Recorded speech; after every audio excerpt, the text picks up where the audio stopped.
Assalamualaikum anak-anak, apa kabar? Ya, kita bertemu lagi, kita belajar lagi hari ini. Tapi sebelum belajar, kita berdoa dulu ya. Berdoa dimulai. Berdoa selesai. Nah, sebelum mulai pelajarannya, mari kita ucapkan kata-kata semangat terlebih dahulu anak-anak. Oke, masih ingat kata-kata semangat untuk hari Kamis? Ayo, kita baca bersama ya. Masya Allah, di hari Kamis ini serius aku semangat belajar. Oke, sekali lagi. Masya Allah, di hari Kamis ini serius aku semakin semangat belajar. Oke, terima kasih. Kita masuk ke materi yang pertama. Materi yang pertama yaitu sifat komutatif pada penjumlahan dan perkalian.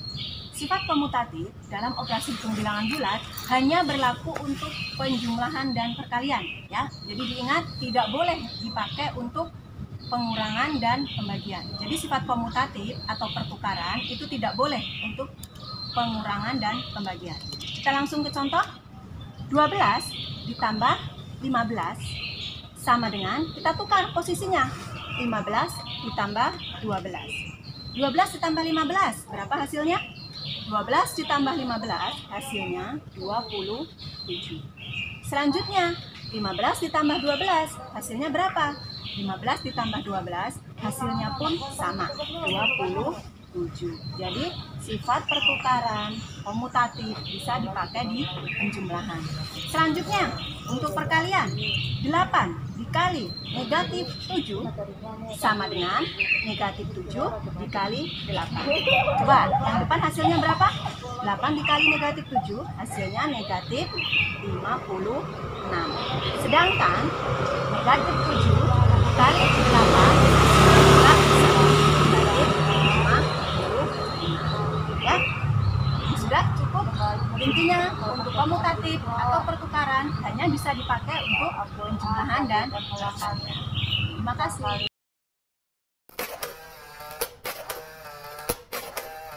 Sekarang kita masuk ke materi yang kedua, yaitu untuk sifat operasi hitung dengan sifat asosiatif. Sifat asosiatif yaitu sifat pengelompokan.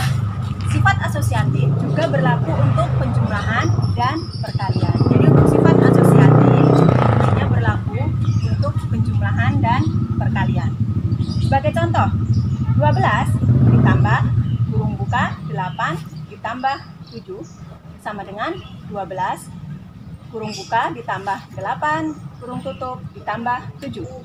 Yang dihitung yang di dalam kurung terlebih dahulu.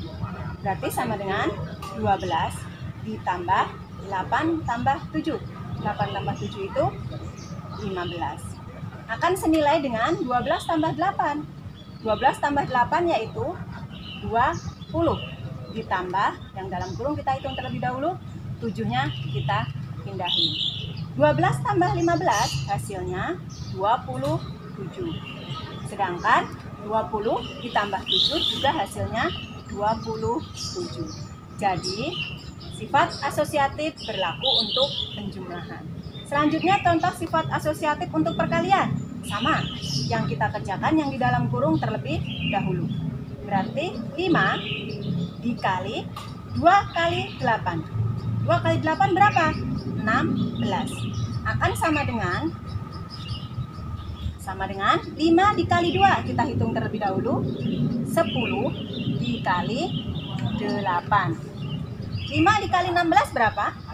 5 dikali 16 hasilnya 80. 10 dikali 8 juga hasilnya 80. Jadi sudah paham? Ini adalah sifat operasi hitung untuk asosiatif. Kita akan lanjut ke materi berikutnya.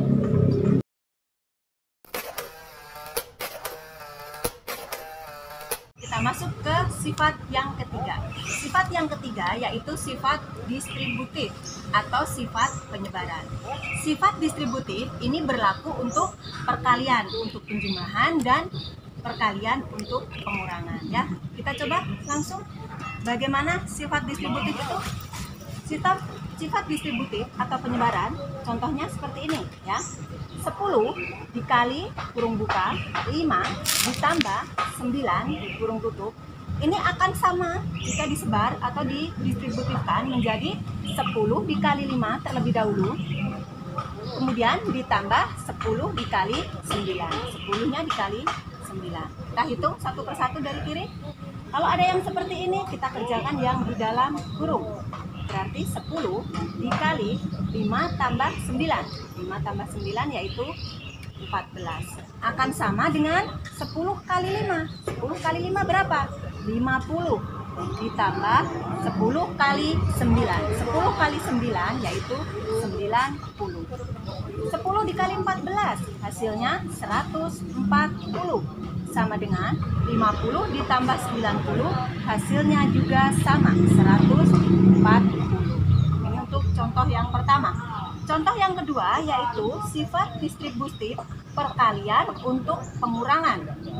Sama seperti tadi, 3 dikali 4 dikurang 1. Kita sebar menjadi 3. 3-nya kita kalikan 4 terlebih dahulu. 3 kali 4 dikurang, tanda kurangnya ke sini. 3 dikalikan 1. 3 kali 4 kurang 1. Kita yang kerjakan di dalam kurung dulu. 4 dikurang 1, 3. Berarti sama dengan 3 dikali 3. Sama dengan 3 kali 4. 3 kali 4 yaitu 12. Dikurang 3 kali 1. 3 kali 1 yaitu 3. Kita hitung 3 kali 3 hasilnya. 3 kali 3 hasilnya 9. 12 dikurang 3 hasilnya sama. Hasilnya juga 9.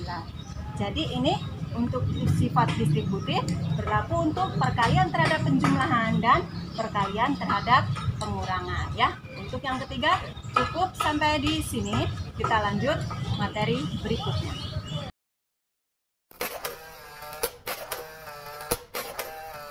Kita masuk materi yang terakhir.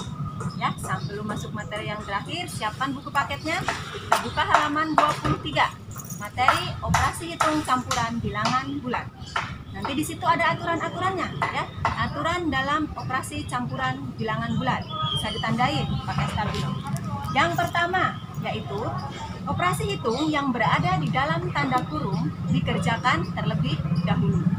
Kemudian yang kedua, jika terdapat operasi hitung penjumlahan atau pengurangan dan perkalian atau pembagian, maka perkalian atau pembagiannya kita kerjakan terlebih dahulu. Ya, jadi kalau ada penjumlahan, pengurangan, perkalian, pembagian, maka perkalian pembagian kita kerjakan terlebih dahulu. Kemudian yang terakhir, jika terdapat operasi hitung penjumlahan dan pengurangan atau perkalian dan pembagian ada bersamaan dalam soal itu, maka dikerjakan dari kiri. Jadi kalau ada penjumlahan sama pengurangan, kita kerjakan dari kiri. Mana yang di kiri? Kalau yang di kiri penjumlahan, ya penjumlahannya dulu kita hitung. Kita langsung ke contoh soal ya. Ada contoh soal negatif 25 ditambah 50 dikurang negatif 5. Kalau ada yang seperti ini, mana yang dikerjakan terlebih dahulu? Yang dikerjakan terlebih dahulu yaitu yang di dalam kurung. Operasi hitung di dalam kurung. 50 dikurang negatif. Masih ingat kemarin 50 dikurang negatif?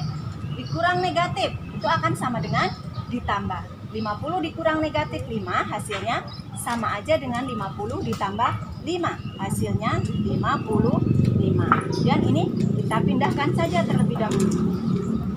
Negatif 25 ditambah 55 sama aja dengan negatif 25 ditambah 55. Yang besar kurangi yang kecil. Kalau yang besar positif, jawabannya positif ya. Sama aja dengan selisihnya. Hasilnya berapa? Hasilnya adalah 30. Di sini 30-nya positif karena 55-nya positif ya. Cukup sampai di sini dulu untuk materi hari ini. Tadi sudah operasi hitung dengan sifat komutatif, asosiatif, distributif, dan operasi hitung campuran. Terima kasih. Wassalamualaikum warahmatullahi wabarakatuh.